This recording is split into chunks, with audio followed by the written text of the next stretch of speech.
When those girls are saying, oh, we never saw a girl surfing pipe, it's like, what do you mean? I gave my time freely, went through all kinds of stuff, so you didn't have to feel excluded from pipe. You had a contest since you were 5 with girls surfing out there, Welcome to the Water People Podcast, where we talk story with some of the most adept and interesting water people on the planet. I'm your host, Lauren Hill, joined by my partner, Dave Rastovich. For us, this is a place to exchange not just ideas and practices, but stories, experiential knowledge gleaned from the aquatic adventures that shape us. We acknowledge the Bundjalung Nation, the traditional custodians of the land and waters where we work and play, who have cared for this sea country for tens of thousands of years. Respect and gratitude to all First Nations people, including elders past, present, and emerging.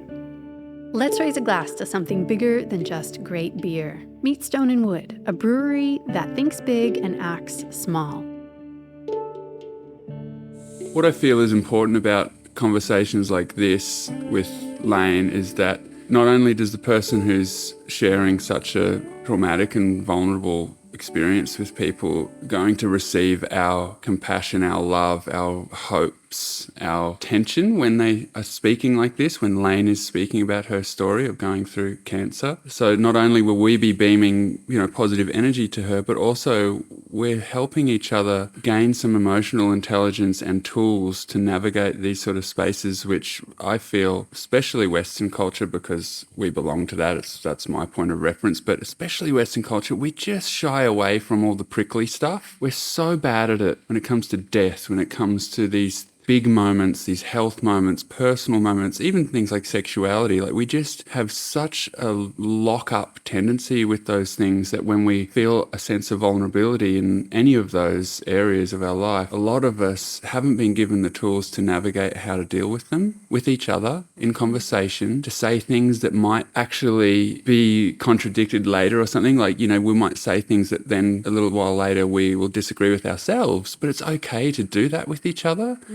To not have our shit together, but to be together in that, I think is really important. So I think that this conversation, when we think of cancer, which touches 1 in 3 people in Australia, and I'm sure it's very similar in America and Europe and other parts of the world, giving ourselves the ability to speak and listen in a supportive way for each other is really important. And I think what we'll achieve by having these sort of chats and talking this way and listening this way is that that person who's going through already such a radical experience, traumatic experience, is not further isolated and alienated and lonely in it.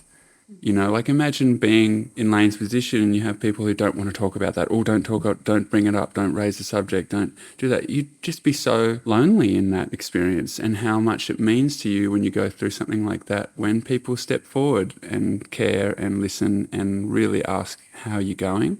And can I help you with anything? So I feel like, these are those moments where we talk about trying to be useful, we talk about trying to be meaningful with each other, and I think this is certainly a conversation like that. It's a recognition of Lane and her contributions to the culture. But also what this episode really reminds me of is why we wanted to start Water People in the first place, and that is to hear people's stories in long form without interruption, to be able to listen to people that maybe we wholeheartedly agree with, but maybe we also really deeply disagree with, and that's okay too.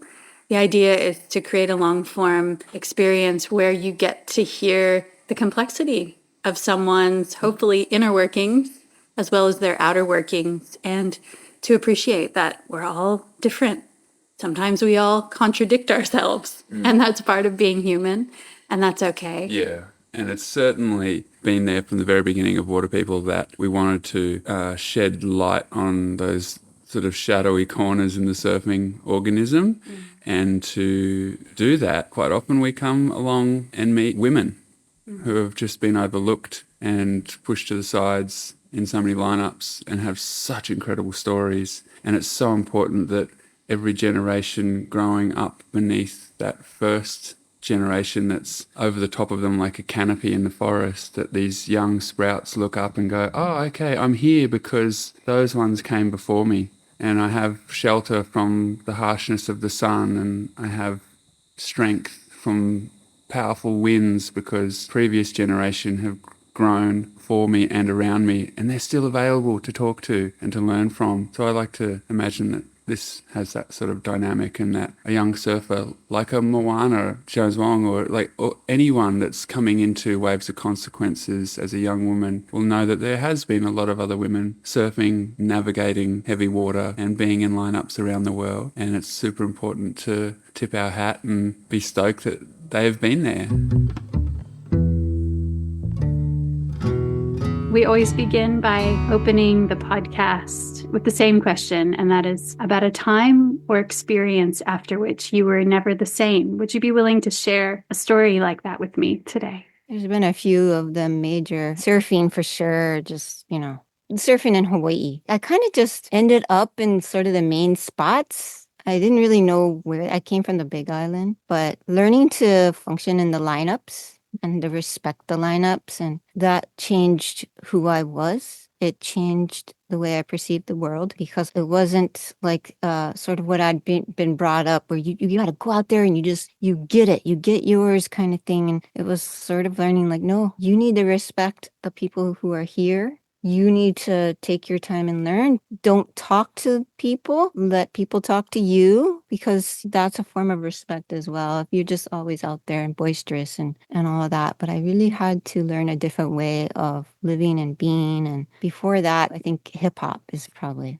the main thing that changed me. So at 13, I was like a Michael Jackson fan. I had like his posters all over the wall, and I knew every dance and all of that. And then when he moonwalked across the stage at Motown, I got into hip hop, into breakdancing, and then became more of like a real b-boy. Took a class, and my crew, the class was taught by the Seattle Circuit Breakers, and they adopted me because I was a gymnast, and I picked up the moves real quick. And there weren't really girls doing that at all when I was doing it. I mean, at least not like in the streets and, just in the malls and where we used to do it. So, they had this girl that could do these moves, and so, but that was the first shift, to a different, just diverse people. I think in my time, if I'm 54, I don't want to say we were still segregated, but people stayed in their ethnic groups. So, you were born and raised in the South, so that would have been Yes. even more true. I'm from Florida, Yeah. and I know that I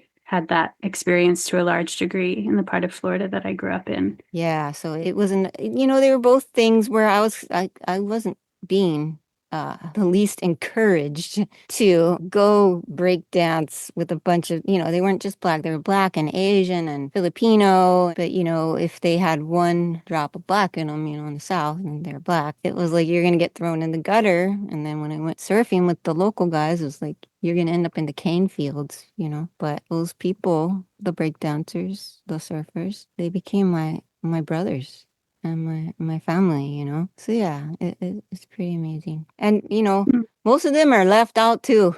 They're left out of their own histories, and that's why I did my dissertation. I just tried to document our histories, with that. I'd love to know how a Southern gal from Tennessee ends up charging pipeline. Yeah. Well, I was a gymnast until I was like 5. I did all kinds of sports. I was really good at sports. I was a tomboy. So when you're a gymnast, I mean, I was elite level gymnast. I missed making the elite nationals, which is the meet before the Olympic trials, or maybe one or two, by 0.2 of a point. So body awareness and, strength and all those things. But when it came to surfing, that doesn't matter. You gotta know, you gotta have water knowledge, So I had all kinds of funny things happen to me, just like people are like, you're gonna get sucked out in the current. We're like, it's okay. And next thing you know, we're like getting washed over full on lava rocks because I was on the Big Island. Or I said, how do you get out? And they're like, you just walk straight out. And that wasn't the way to get out. So I ended up walking straight out, and suddenly it's totally dry reef with Vana popping up everywhere, But I wanted to surf, so I was like hanging out with my family moved from the South, and then they moved to Seattle. My dad was in the penny stock business. He went from a book salesman to a penny stock salesman. So they did pretty well. They weren't able to keep their money. But yeah, they did well. And then my mom had really bad allergies. So we moved to Hawaii. And then, yeah, I was just, I was always sitting with my girlfriends on the beach, just suntanning and stuff. And there was always those guys surfing. And I just was like, I kind of want to be doing that. Like, I'd like to do that. But it was like, how do I do that? I don't know how to do that. I don't have anybody to teach me, But I did have a guy at my school offered to take me. And then I ended up doing it. And I took all my girlfriends. There was like 6 of us and tried to get them into it. And they were all over it by like the second try. What year was that, Lane? 87. Were there any women surfing that you could see at that point? On the Big Island, there was just one girl, Jenny Croissant. And yeah, I watched her, she like had this really good like down the line and yeah, she's amazing. She's still surfing. And there's a couple other girls on the Big Island, but I didn't see them, like Jean Keika. She's like a Hawaiian, and the other lady, she owns the Pocala swimwear brand or whatever. But there was really only one that I knew of at that time. And then when I moved to Oahu, I mean, there's talk about women surfing pipe. When I surfing pipe, there's no women surfing pipe. There was just like a handful of women that would surf the North Shore, and it just maybe like another handful that would surf the South Shore. I mean, people that were surfing consistently, And it was weird because I thought like we were the first girl surfers ever. But then someone told me like, you need to watch. I was trying to surf big waves and, I was getting a lot of flack and I wasn't doing very well. And somebody's like, you need to watch that video, 7 Summer Stories or something like that, I think it's called. And there's all these girls like charging, like a lot of girls charging and ripping, And I was like, oh, wow,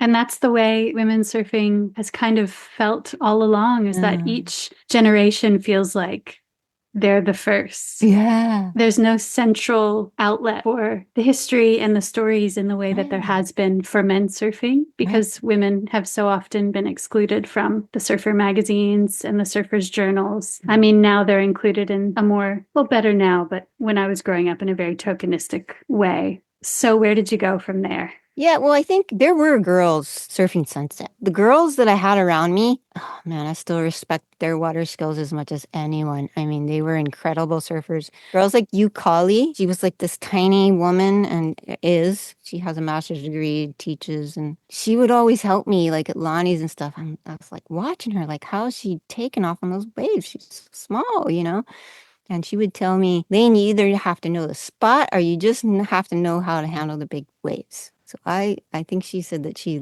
learned the spot. And the one time she didn't like going out was just when it was so windy because she was too light. But she was always really nice and helpful. And then Karen Gallagher was just so respected out there. She's still surfing. She has done so much for this community. She had a surf shop. She like helped surfers like Kalani Robb get their start. Then I think it burned down or something. And then, in the last, it's been like 20 years now, she's been producing this Palmalu press. Palmalu is the name of the ahupua'a, where Pipe and Pupke and all those places are. And it's just activism, trying to preserve the North Shore. And, she just did a recent one. And it's like, I respect her as much as anyone. She just went out and did it, And a lot of people have preserved this place. It's just unbelievable that we still have what we do on the North Shore. But as a female, someone who just charged Big Sunset, had the respect of the lineup and all the guys and did all of that, it's so amazing. And I never hear her name mentioned. But actually, when I first started surfing pipe, she was one of the girls I did see out there like a couple times. Yeah. And how about women like Lynn Boyer? See, that's Would you have before seen her? me. Yeah. See, that's what I think. Yeah, everybody sees their generation as the first, but I'm sorry that that's what's so painstaking. These girls who have this pipe contest, Me and Betty had a pipe contest in 2005. She wanted to run an all women's event on the North Shore. I told her, we'll just run it at pipe because we just had the movie Blue Crush and there's a little hype and there was a few girls coming out there then. And they were Brazilian girls. Micaela, the girl Sylvia, my friend Alice, Amelia Perry, and she was a bodyboarder. Bodyboarders are the ones who are the pipe pioneers. They had their first contest in 1990, the year after I arrived in Oahu. And they were charging. I was the one watching them charge huge and just crazy. And it was harder for them than it was for me because people didn't like bodyboards during that time. Amelia was one of those, and then she just decided to surf. And then next thing you know, a couple years later, she's paddling out there big on her surfboard. Now this is Amelia Perry, Tamayo Perry's wife, never mentioned. And the other girl is Alex Florence. These girls are paddling out in huge waves. They're not like high performance surfers maybe, but they're water women, And from the old times is Jade Wright. I think she passed. But I would have put my hands down on her winning at Backdoor any day. She was a sunset surfer, but I one day I saw her at Backdoor and I'm like, is that a girl out there? And she just got like 2 barrels in a row and she wasn't struggling to get in the barrel. She had the control and she was just locked in there. And then I see her, she comes in and I'm like, wow, got some good waves. She's like, I don't surf down here. I just came because I guess they were having a contest or something. But these women that were there on the North Shore, Joyna Dilly Duncan, a Brazilian girl at Sunset. So they were all riding Sunset. I still look up to those ladies so much and their water skills and just...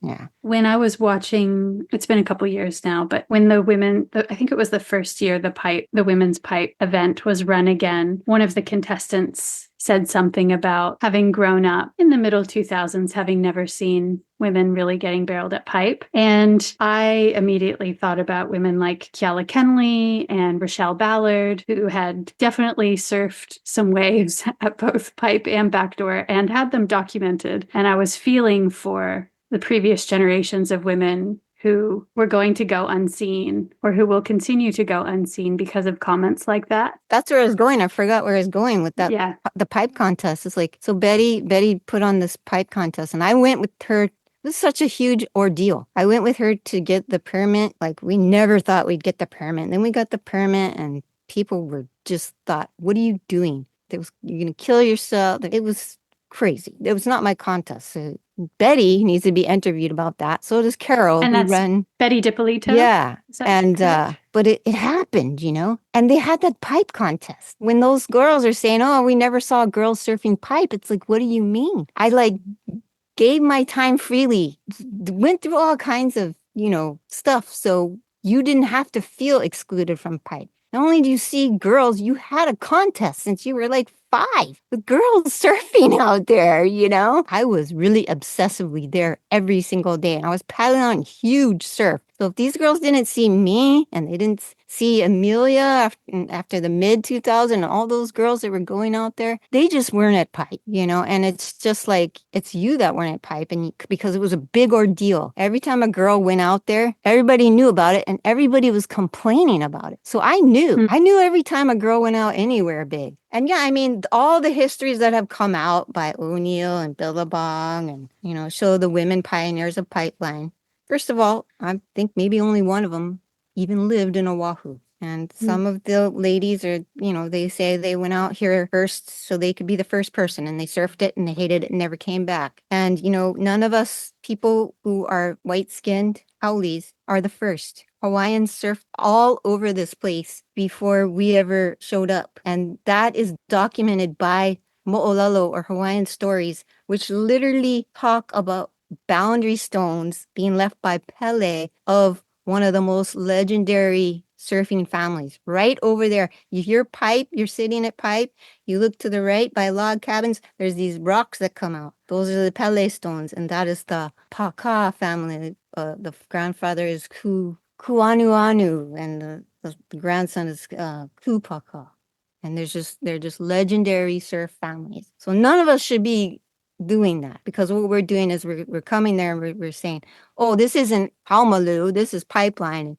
We're staking people's names from the outside on it. It's just like Christopher Columbus all over again. It's like he shows up, no one's here. I discovered this place. There's people here. And that's how I feel surfing. Like, you know, people show up, they go to a contest for 2 weeks and they think they're the only one that ever surfed the place, or the only one got barreled or whatever. And it's like, no, there's people, there's women surfing here. There's people surfing here. There's women surfing here.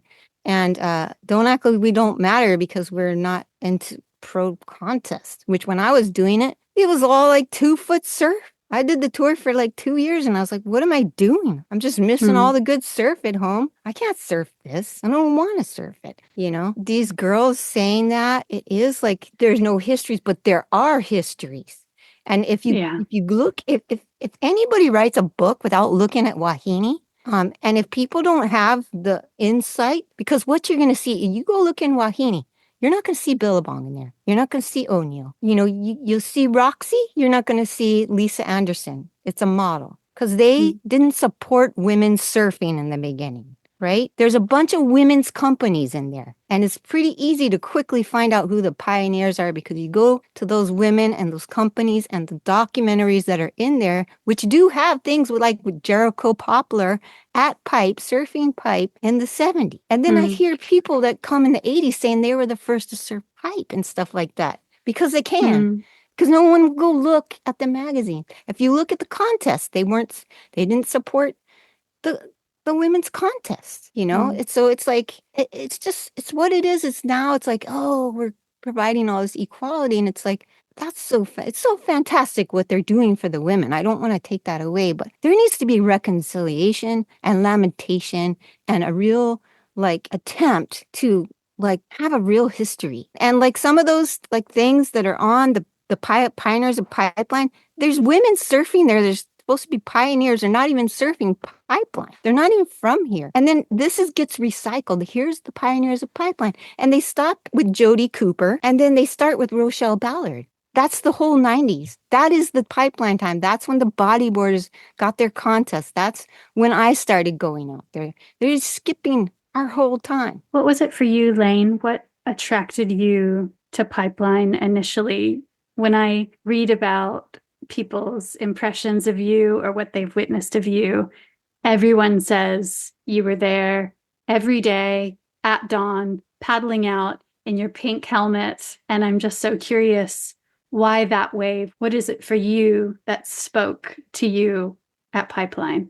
Yeah, well, it's really just, it was the kind of wave I was used to surfing. So learning on the Big Island, it's like the reefs are real shallow there. And then surfing Ala Moana bowls. And that's where that's how it was before. It was like bowls in the summer, Pipeline in the winter. And I didn't like sunset. It's all moving around. And, the last time I ever went out there was on a 6'8", and it wasn't big. It was like 6 to 8. Maybe it was a little bigger. And I just wanted to try and surf that inside kind of section. And they were all like, what are you doing out here, Lane, with that tiny board? V-Land's that way and Pipeline's that way, But I didn't like that. I liked having a good channel, and I was good at making late drops, because I was really athletic, but I also that's what I learned in. Like Banyans, it's like, and places, all those kind of places, the Big Bull and everything. So it was just what suited me.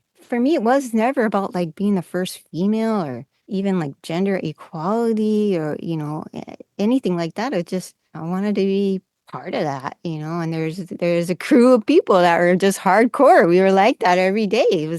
You just go out every day. And it's, when I was surfing it, the lineups were really heavy. I mean, it's not like now when it's, you got these kids and it's no big deal. These were heavy lineups with heavy locals, and you didn't go near the peak unless, they all went in or they called you over, or if you got in somebody's way or something, it was just and that's the thing too, even now, I mean, I'm not going to get in somebody's way to get a wave so I can say I got a wave or something, but. Did you like the challenge of that though? Because many people, many women still avoid certain lineups because of the heaviness of the testosterone or the violence or the intensity about it that you liked in the challenge. Yeah, well, I think it's what I was saying earlier. I mean, that's sort of how it's perceived. All these guys are bullies.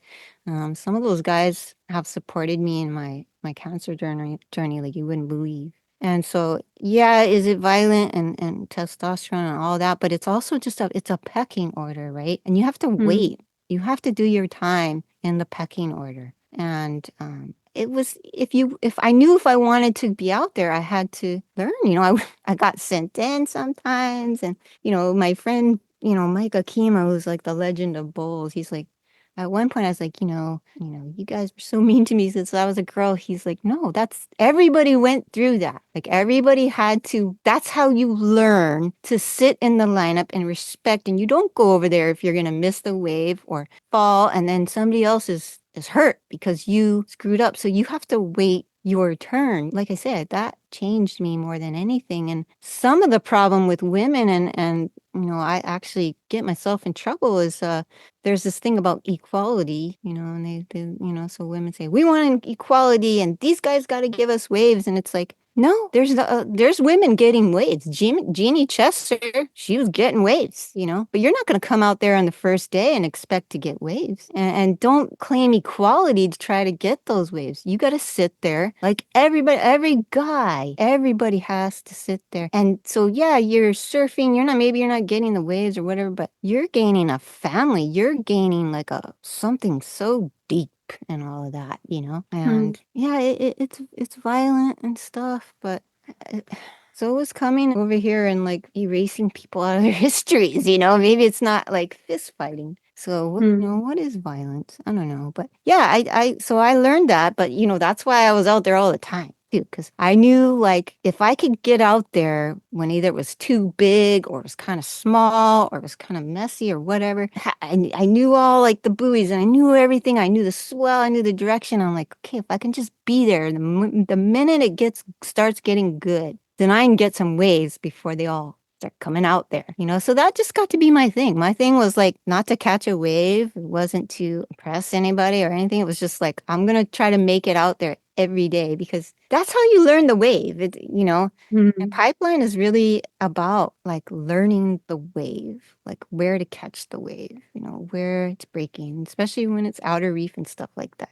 You have to be comfortable there. You have to be able to get in, if it suddenly gets huge. And you just got to know all the little tricks. So you learn that, you learn that on a small day when you don't catch waves because it's too small, or big days or with the crowd and you're out just watching the guys, And a lot of times you're just What? watching on the beach, but a lot of it's about watching, Yeah. What you're speaking to is what maybe for some people feels like an old world experience of Mhm. what surfing was, Yeah. our modern idea or the modern way that surfing's been presented to us is so much about the individualized performance, Right. what happens on a wave, not all of those experiences that you're talking about that make us into competent water people Right. that have something to do with what you do on a wave, but has so much more Right. than what happens on the wave. And also, what I hear you speaking to is seeking out the sense of belonging Yeah. in this community that was difficult to work your way into, that you had to earn Yeah. respect and trust within. And I was wondering, did you not feel that on land? Was there something on land that pushed you to find belonging somewhere else, or were you being pulled toward that longing for belonging? I've never really experienced that. Like, well, I guess I'm not like a super social person. So, we surf together. We don't have to have a social conversation and talk about, whatever. It's like a conversation with our waves and our bodies and our what we're doing together and hooting and hollering and so that's a different type of relationship and it's not forced and it's really different. I do talk about that in my dissertation as well as was I missing something on land? I got the same thing with dancing though, like here I am. I mean, back in those days, to be a break dancer was not to go and do a competition in a little ring with one other person. It was you're walking down the streets, you have your shoes tied b-boy style, you see another person with their shoes tied b-boy style, you're gonna break against them right on the street or in the mall. The cops are probably gonna run you out, but you're going. It's a battle, right? It's a fight. That's what it was, right? It was a gang fight turned into a dance. But the experience of like this person I've never known and dancing against them, it's like I know that person in a way that no conversation could ever unite me in that same way. And then they're gone. You never see them again, maybe, or maybe you do, but it's just the way movement and especially the waves and just the ocean and things like that. It's a different thing. So I think maybe that was it for me, you know. And just, some of the people that I surf with, they really took me under and they, watched, I would be dead, Those guys that everybody called bullies, they kept me out of trouble. They looked out for me. They gave me waves, and I don't know, maybe that's not being enough of a feminist or whatever, but I don't mind, I didn't mind. Like everybody gets their turn. I don't mind certain guys being at the top of the pecking order, they're Hawaiians. They're the best, and shoot, I'll wait for them to call me over because usually when they're calling me into it, it's the one that they know I can make it. And so, like, I don't know, I like it. But, I did a lot of different athletics before surfing. So surfing, and I did end up, competing and doing the tour and all that. But it was so nice that it wasn't all about that.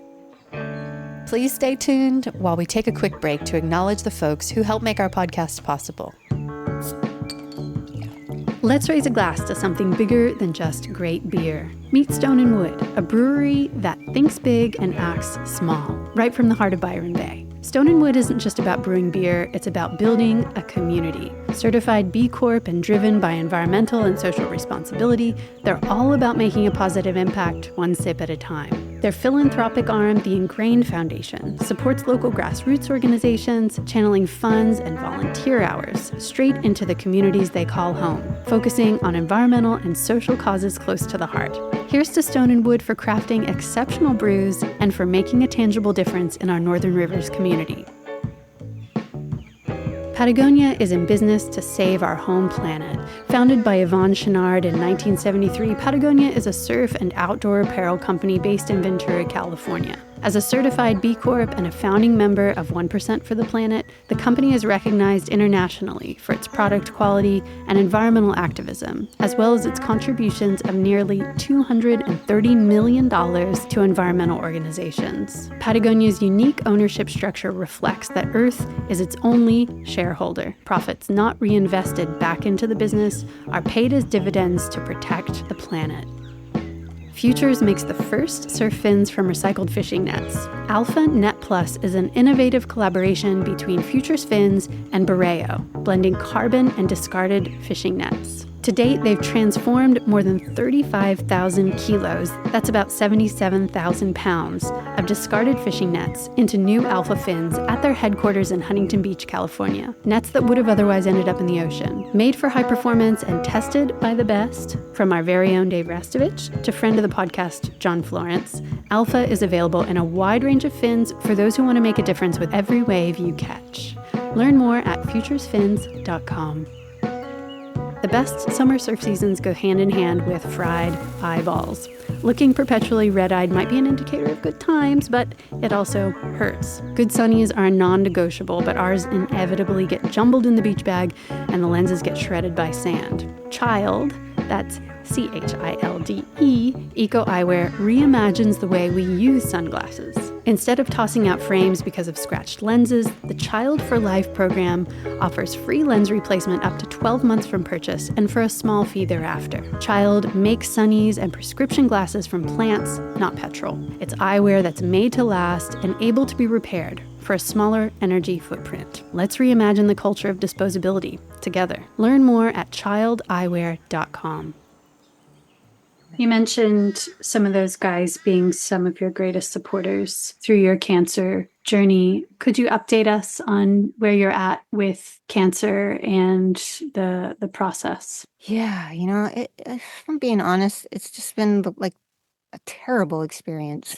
I got diagnosed last year in early January, and it was already stage 4. So they said palliative. They wouldn't do surgery. They wouldn't give me radiation, just chemo. And I always said I'd never do chemo, but I kind of just did it because I didn't even know what to do. I was so shocked. I had none of the risks. I don't eat red meat. I exercise every day. I eat healthy. I do have a family history that I didn't know about. One problem so I have colorectal cancer, right? I mean, most people think of colorectal cancer as some big obese guy, right? So why would I ever think I got that? But I did have issues and I just kind of ignored them. I thought it was stress. I was getting my PhD and finishing that up and teaching 5 classes at 3 different schools. And I'm like, yeah, of course you have digestive issues, but no, it was cancer and it was spreading. And so yeah, but they wouldn't do anything for me. So they said, give me chemo, and they know chemo doesn't work. So they said, you got to do chemo every 2 weeks until you die. And so I did it for a while, and then I had a emergency surgery because I got a blockage because my tumor's blocking all my organs, my bowels. It's hard for me to go to the bathroom anyway. It's hard for me to eat. It's hard for me to drink. So they gave me a surgery and solved it.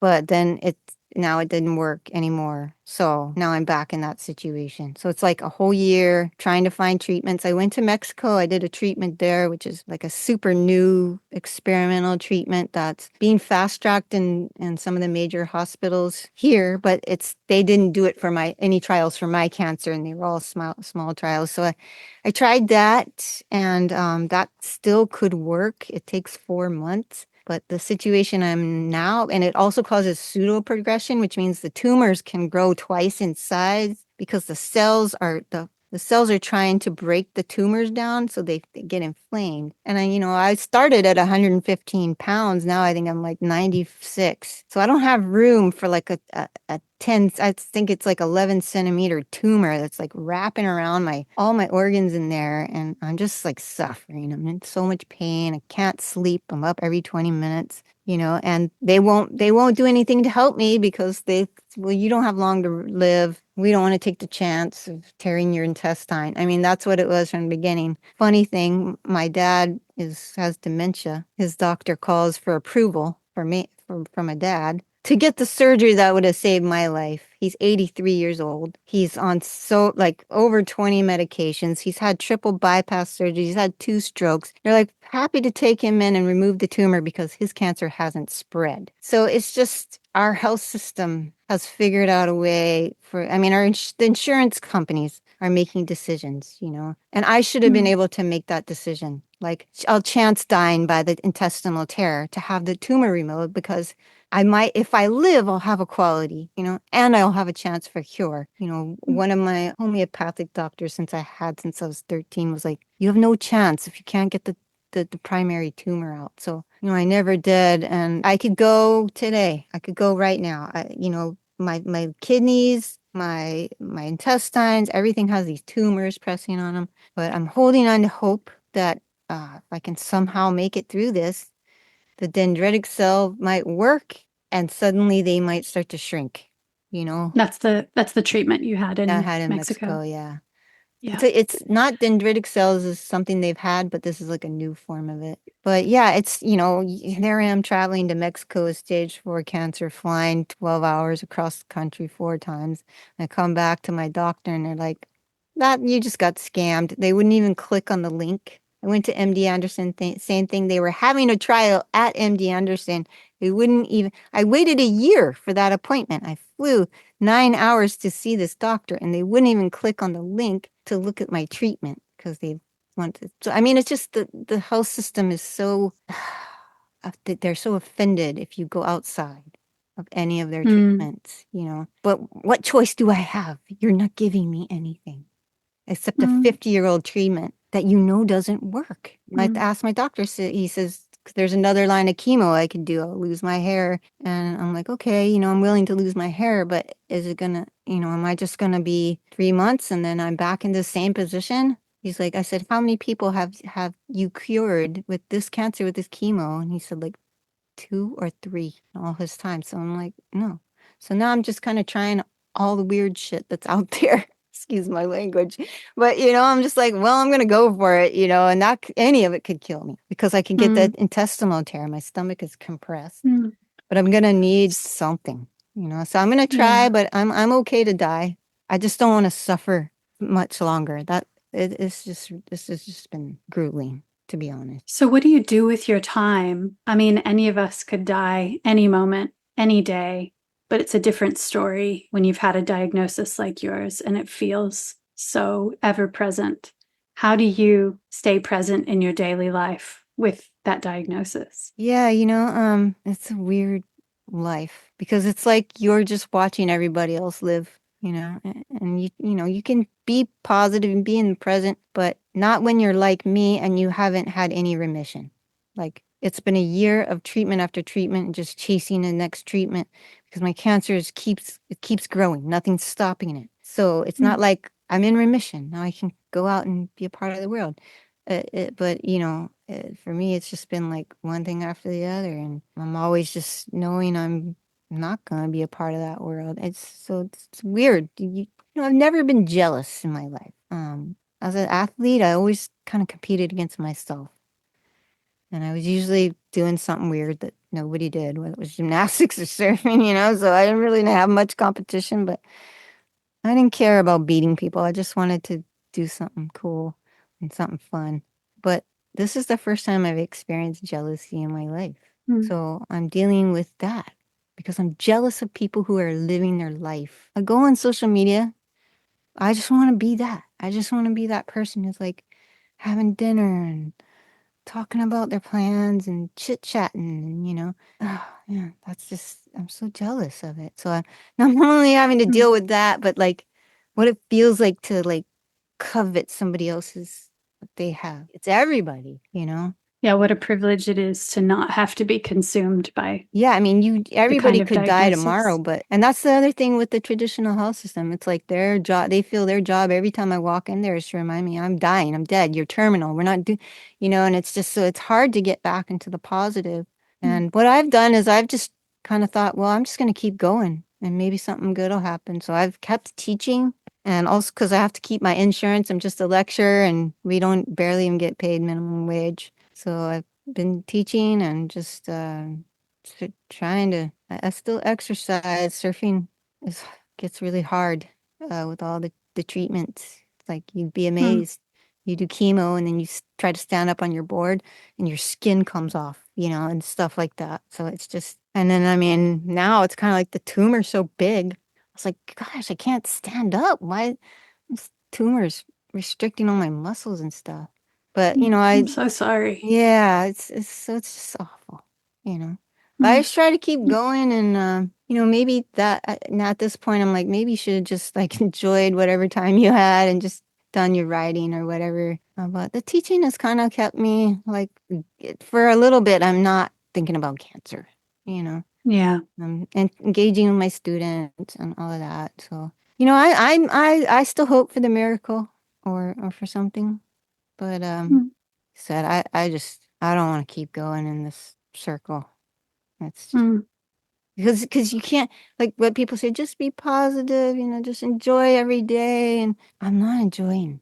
I'm just hurting all day, just trying to figure out how to stop hurting. And just the not being able to sleep is the worst. Hmm. Because all I want to do is lay down. Tired and I can't lay down because I'm getting compressed. And I can't lay on my side and I can't lay on my, it's just Mm. that feeling like I'm so tired, but I can't rest, you know? Mm. So, and just have these doctors just totally inhumanely say, oh, we're not going to fix you because you're dying. And Wow. no guidance on how to deal with it. Not one thing. Not, Mm. we'll give you a nutritionist, not, so it's just like, oh, it's like being in an untouchable class or something. So don't Mm. ever get to be stage 4, because really I'm like stage 6. But after stage Mm. 4, they don't care, so they stop counting. But yeah, so Mm. that's where I'm at, and I'm kind of okay with it. I'm just kind of trying to find some management, pain management, but Mm-hmm. it's like everything has a other side effect. And when it's your stomach, it's like take this supplement. It's like I can't take a supplement. I can't take Mm. things, put more pressure in your stomach. Oh man, Mm. so that's just really So tough. I reached out to you because you wrote these words on Instagram recently, quote, "It has been painstaking that my contributions to pipe and to women's surfing have been almost completely unrecognized in women's surf histories. I've spent most of my life fighting for justice and integrity, but only now, after being told I might have 2 months left to live, have I finally gained the confidence to stand up and fight for myself." So, Lane, in light of your terminal diagnosis, pending a miracle, what are you most proud of when you look back and you consider your legacy as it relates to surfing? Yeah, I was the girl out there. People, make a big deal out of the people who are getting the big barrels. And yeah, that's what we did, when we were doing it, that was the dream. But there had to be a girl who actually was out there all the time. I did that and I endured that, and I went through a lot of struggle and a lot of scrutiny and my love for surfing and that wave and the big bowl too, like getting up at 4 in the morning and being down there at 5 to be the first one out, the south swells. And here and there, I would have to go see my family. But I gave my whole life to that. I mean, people who know that I was there every morning. I mean, I haven't slept in for 30 years. And then at some point when Twitter came out, I have a text. I text some of my friends in town what the surf is like in the country, so that when the waves get good in town, they'll text me, right? And at some point, I was like, there's this Twitter thing. I should just start making a record in that. And nobody knows that I had this Twitter thing, but it was my record. I went into school as somebody who wanted to burn their books when they graduated from high school. And I got 2 masters in religion and ended up in the English department under biblical literature and ended up doing a surfing dissertation that I used all those records of me being there every day. And then I was writing this blog for the Honolulu Star Advertiser and Oceanic Cable. So every week I would report on the waves from Pipeline. I'd talk about other things, but mostly it was about Pipeline or Big Bowl. So I had all these things and I'm like, maybe this is the time to combine them. So that's what I'm most proud of, is just that I actually did it. And I actually did do the women's clothing thing. There was actually, I thought I was the first woman to make a women's board short, but now I know of two that made them before me. So Marianne Hayes in the 80s, and then a woman who's writing a book in South Africa, a South African lady made board shorts, I think in the 60s. And she was wearing them on tour and stuff. But there's no there. So here's what the women of today need to know, and they need to know about me. And this is it's funny. The reason I said that is a friend of mine sent me a scripture, and it was about we don't do things in this world to get wrecked. We do them to follow God. And I mean I think that's what I would say is I'm the most proud of. I followed my heart, which to me is following God, and I followed. And it's crazy places. And I was always laughed at and scrutinized and told I couldn't do it, told I was going to die, and I did it. And I followed God. But this was you don't do it to get that credit. You don't do it you do it because you're advancing God's will, God's justice. For me, God's will is justice. It's deeply connected to justice and social justice. And so I was I just had this peace because I don't know. I never really saw that scripture before. I mean, shoot, a Bible scholar, I know 5 languages. I don't know why I didn't see that. But then shortly after that, all this stuff started coming to me, telling me, but you need to stand up for yourself. There's a lot of people that are trying to, say that they did that. And you did that. And it's hard for me to take credit for it because it wasn't just me. It was the team riders. It was the bodyboarders. It was all these women who we created this momentum, right? They said we were not marketable, but we were so cool. We women we're supposed to sit there with their legs crossed on the beach or lay with their G-strings, and so we weren't cool. We made it cool for women to be active, for women to be out there, and it was happening. We were happening, and that's why that worked. So the women that are at these pipe masters, these pipe events coming up, here's what they need to know. The reason women in my time didn't have sponsors by big companies isn't because we sucked, because that's what they're telling them. We weren't worthy, we sucked. It's because they didn't make any clothing for us. Why would you sponsor a girl when you have no board shorts? You have not a swimsuit. You have not one thing for them to represent in your line. And you're going to give them a guy's board short? Then that's going to make the guys not want to wear them. So that's why we didn't have sponsors. So I was there at Pipeline. There was no girls surfing at Pipeline, just the boogie boarders. And I didn't let that stop me from surfing. I just kept going. And then I started to make this clothing line, and people told me that that's so stupid. There's no girls surfing. There's like 10 girls surfing on this island. Why would you make a girls surfing line? I'm like, because other people would want to wear surfing stuff. And I all was the told the industry, same and then thing so many times. we heard the industry, somebody I remember saying from the industry was like, oh, Roxy's going to do that. And after I already had mine, I had it. I was doing the photo shoots. The girls had them. Roxy says they saw women in Hawaii wearing men's board shorts. But they already had my board shorts out there, and they said, but that's just a gimmick. That'll never work. They even said that about Quicksilver doing it. They didn't want the women associated. That's why it has Quicksilver and Roxy, because it was that macho image, and we don't have to hate the companies, and we don't have to be hateful. We just have to say, yeah, that was that time. And we have to honor the women like me who said, well, I'm going to do this, I just came out of design school at UH. I had already sketched it out, and I did it. I didn't know what I was doing. I went to Bali. My friend lived in Bali. I couldn't get samples made here because you had to do high volume. So I went over there. I got some samples made. I came back here, and then I was able to get, a little line going, and I sold it to stores, and I drew my own logo. It was so in the raw, and I made that happen. Sold out to 50 stores throughout the US, and had all kind of interviews with crazy, magazines and stuff. And so that, the girls of today, I was out at Pipeline. Nobody was out at Pipeline. I opened that door for them. I made the clothing. And that's why the whole industry started making clothing. And so you wouldn't have a sponsor, you wouldn't have Pipeline. We made the contest. It's just like I felt like you have too much to live. People don't know this story because, first of all, they never cared before, and they don't really care now. But just put it out there. Try to get, some people to back you up, because there's a lot of people that want to say I wasn't out there, or I was just on the side. Yeah, I was just on the side. But that was a lot further than the other girls got. And I wasn't afraid to fail. I wasn't afraid to not catch a wave. And I did get some good waves, I didn't get a heck of a lot of them, but it didn't matter. I loved every minute of it out there. Waves or no waves, So that's what I just was like, no, stand up for yourself.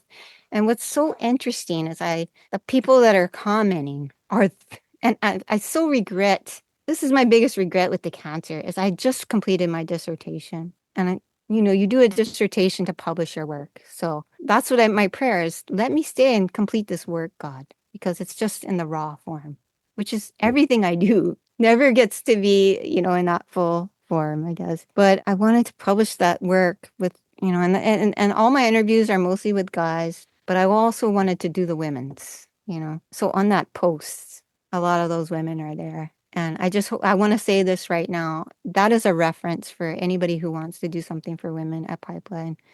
There's local girls on there, and they're the ones that you need to go to them first, and because they're going to know another girl and another girl and another girl. Because, yeah, the Moana Jones that's the ultimate, right? But there's stories. Like somebody said it in the post, like stories are important. Stories are the foundation, right? And we need stories, not just the one person who's the best. We need the stories, and especially women. This is what we're missing. And people are like, why don't women watch? Why don't women take an interest in sports? There's no foundation. And some of the women, I hate to say this, but I have to be in this condition really blunt and say there's so little room for us in the industry that the women who do get in the front, they oftentimes don't want you to know about the other women because they don't want to share the spotlight. That's their it's bread and scarcity butter. anxiety. Yeah. Scarcity. And it's sad that we're still in that position, but we absolutely are. And for me to not have been given a shout out by one of the competitors who, almost every single girl. Carissa Moore, I was there her first day. I was there Moana Jones the first day she surfed. I remember she had a connection with the wave from day one. Tyler Wright, I remember her paddling out. There's 5 of us that morning. Most of those girls, I've been there since their first surf. Yet not one of them has said anything oh, shout out to Auntie Lane, and Same thing with the commentators, like even some saying there's no women's history at Pipe. And that's why I'm like, oh my gosh, all the women who supported you by having the magazine, by having the surf shop, and you won't even take the time. You're the commentator. And I think it's really, you want to find out the history? There's some old lady like me, 54 years old, it's freaking Pipeline, or your local Hardly old. spot.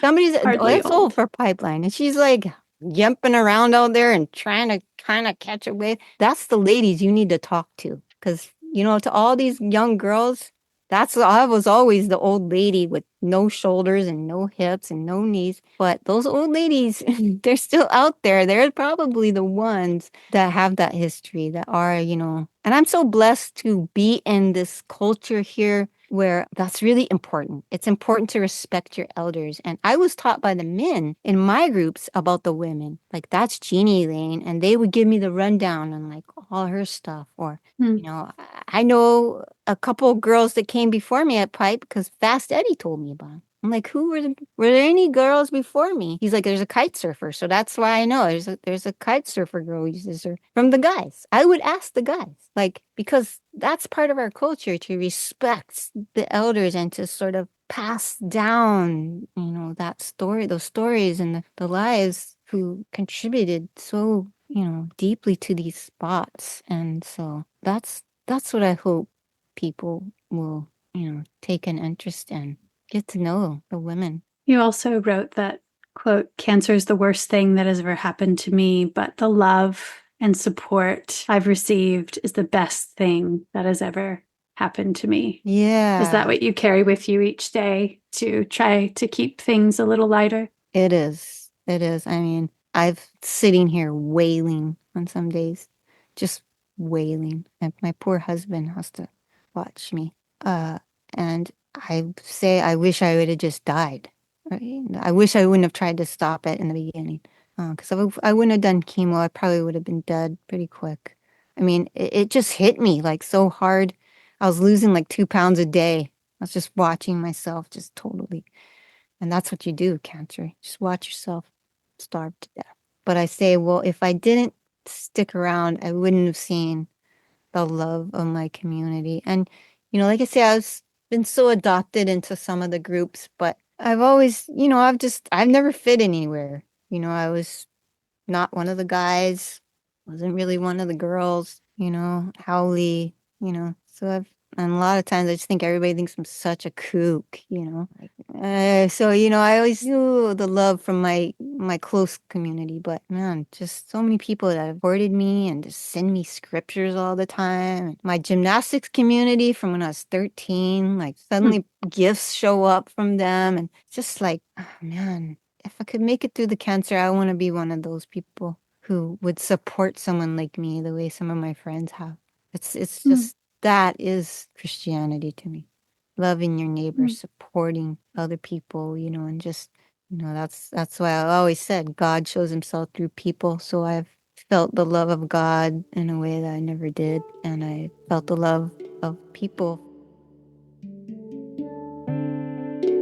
Thanks for listening with us today. If you like what you heard, please consider sharing an episode with a friend. Our editor this season is the multi-talented, absolute legend, Ben Jake Alexander. The soundtrack was composed by Shannon Soul Carroll, with additional tunes by Dave and Ben. We have a few new Water People experiments this season. You can find every episode of the podcast on our Water People YouTube page, or subscribe to our very infrequent newsletter to get book recommendations, questions we're pondering, and behind-the-scenes glimpses into recording the podcast and more via our website, waterpeoplepodcast.com. We'll be continuing today's conversation on Instagram, where we're at Water People Podcast.